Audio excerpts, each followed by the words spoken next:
Good morning, good afternoon, and good evening, everybody. My name is Ralph from r.teaches, and today we're going to be taking a look into C libraries and answering one of the first questions I ever had when I began programming in C, which was, what is stdio.h? So to start, let's look at a simple piece of C code, probably one of the first pieces of C code you'd ever write, announcing your hellos to the world. But most importantly, take note of the hashtag include stdio.h at the top. Now, some common questions that may arise are something like, what does stdio.h stand for? Why do we need to include it in our programs? And how do our programs actually access this stdio.h? If we're including it, then there should be some way of accessing it. So first off, let's talk about library files in C. They serve as a collection of pre-written and sometimes even pre-compiled code that we can include in our program, and this is done through the C directive, #include. And they provide reusable, efficient functions, making development faster and much more efficient. But why .h instead of .c? So .h files, which are also known as header files, they kind of serve as a way for library functions to have an interface or a blueprint of sorts for all their functions. They allow for the actual implementation, which may be just .c code or maybe already pre-compiled, to be separated from the high-level general function descriptions. So I guess a good analogy that I always thought about was when you go to a restaurant, you have a menu, right? Think of that as the .h file. That contains all the food, maybe not all the ingredients, but a brief description. But when you actually order that food, the .c file or the recipe, the ingredients all at the back of the kitchen, that's what's actually used to implement it, but we just get the result, which is the finished product. So now we can actually talk about stdio.h, which is short for standard, std, input I, output O. And you'll see this abbreviation come up a lot.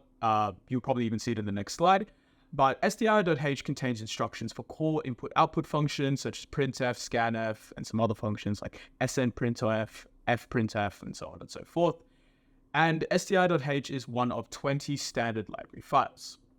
So some other libraries which I've decided to just give a brief description about are the standard library, which has memory allocation, conversions, very standard functions. Math.h, which is, as it reads, contains mathematical functions. String.h, which contains functions for strings as it reads, if you want to compare two words, get the length of a word, so on and so forth. And stdbool.h, which means that Booleans aren't natively implemented into C, or they aren't present in C. So to actually have true and false in your programs, you would just need to use this library. So how do libraries actually show up in compilation?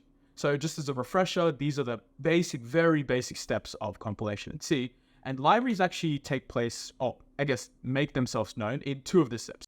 Now, I'll be completely honest here. I went on to say some stuff that wasn't 100% correct, and I've picked that up while I was editing. So the real two steps are pre-processing, where the header file contents or the function definitions, the menu or blueprint is included into the program.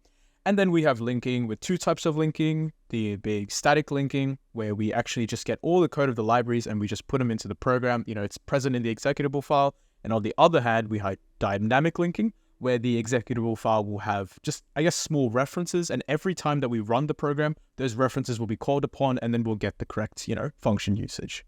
And just to end off, I just wanted to show you what stdio.h looks like. So like I said, it kind of looks like a menu, you know what I mean? If we look to the right image, we can see all the different functions from printf all the way down to snprintf, their return types, what kind of arguments they take in.